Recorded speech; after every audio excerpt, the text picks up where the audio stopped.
Now let's look at what are the features of Java.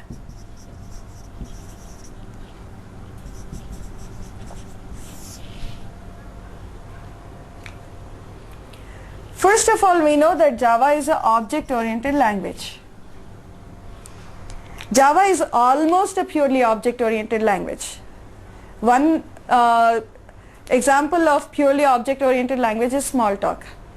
What do I mean by purely object-oriented language is that a purely object-oriented language treats everything as an object. Okay? Now Java is almost a purely object-oriented language. Now what is missing therefore? First of all, everything here in Java is also treated as objects, except that we do have primitive data types. Okay? Second, we know Java for its platform independence.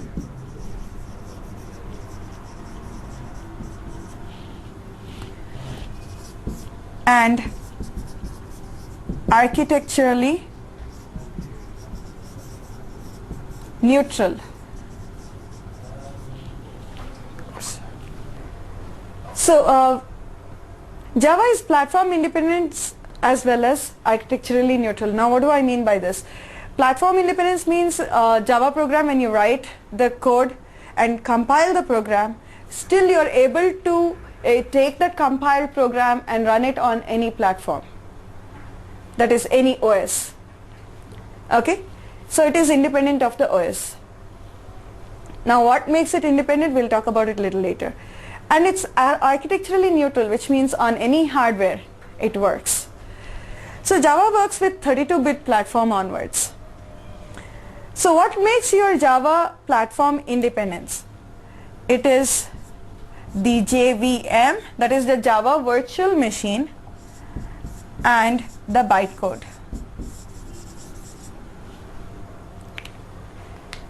Now when you write a Java program, you compile it. When you run that compiled code, that code is presented to the JVM, it's loaded into the JVM. The JVM converts the compiled code into a machine code and executes it. Now when you compile a Java code, you get what is known as a .class file, and this .class file consists of what are known as a bytecode. The reason for this name is that the instructions, when you compile it in the class file, it is written in terms of a byte data type, so hence the name bytecode. Okay, and it is this bytecode which the JVM understands. So bytecode is an intermediary code, okay, which the JVM understands. Apart from these, the other features are, we have the concept of packages. Packages are nothing but directories in a file system. It's like a library or a collection of set of related class files. So we will talk about each one of these features later, but right now we are just going to mention the feature and a one-line definition. Interfaces. Now we need to remember here in Java, we have a single multi-level inheritance. In other words, you can have class A, from class A you can derive class B, class C, class D, likewise. So it's multi-level single inheritance. Of course you can have class A inheriting from class A like this, but we cannot have multiple inheritance. For example, I cannot have A and B both being parent to C. This is not allowed in Java. The complexities of C++ have been reduced in Java by avoiding certain features like multiple inheritance.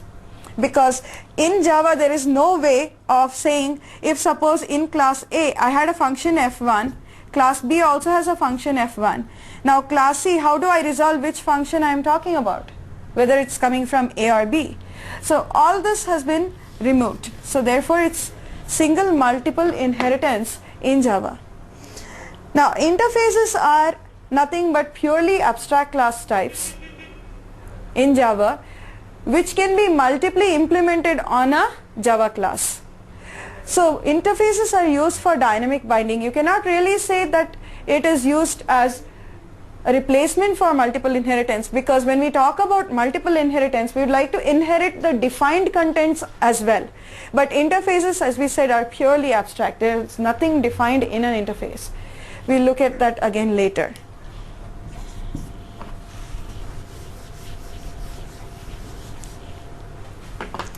There are no pointer concepts in Java. In other words, the programmer cannot use pointers, but internally, of course, Java does use pointers. As we mentioned, that when you create a variable for a class, when you create an instance, the variable is on the stack and the instance members get their memory allocation on the heap, and the object variable is actually pointing to the memory on the heap. So it actually has to be a pointer which is pointing, but that's all internally used. As a programmer, we cannot use pointers in Java. So since there are no pointers to be used, if you want to use system resources, if you want to access to the system resources, you require pointers. So how do you make use of it? You have a concept of JNI, that is Java Native Interface, using which you can access to the system resources.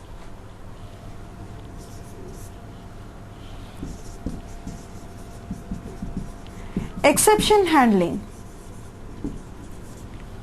You might get errors at runtime. For example, we mentioned before when we were talking about abstract classes and dynamic binding, we said in case you are trying to downcast a parent object variable into a child class type, if you are going to downcast it into a wrong data type, wrong class type, you get a class cast exception, that is a runtime error.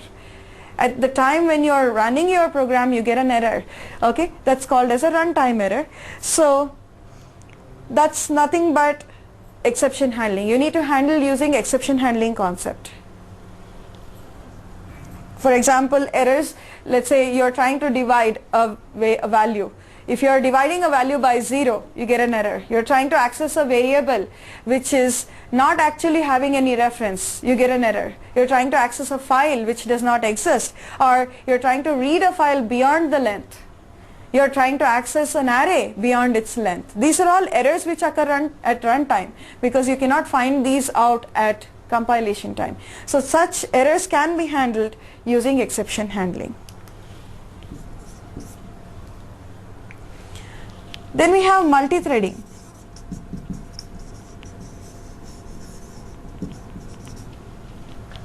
So multi-threading is another concept or a feature which actually lets you make use of your CPU time in a better way.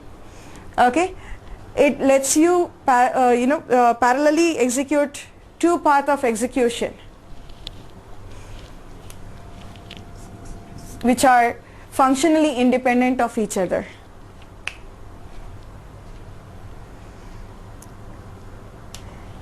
Then of course we have two types of programs that we can write out here.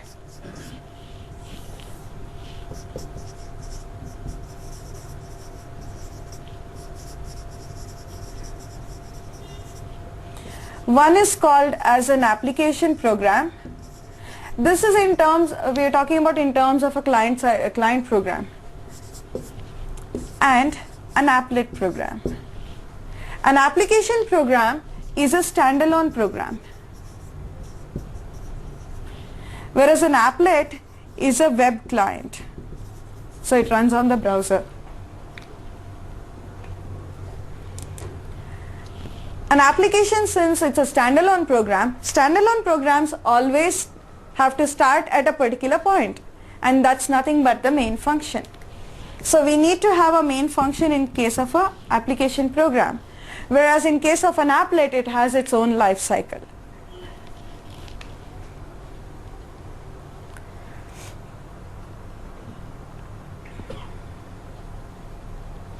So these are some of the features of Java. We'll be looking at the other things which are the advanced features later.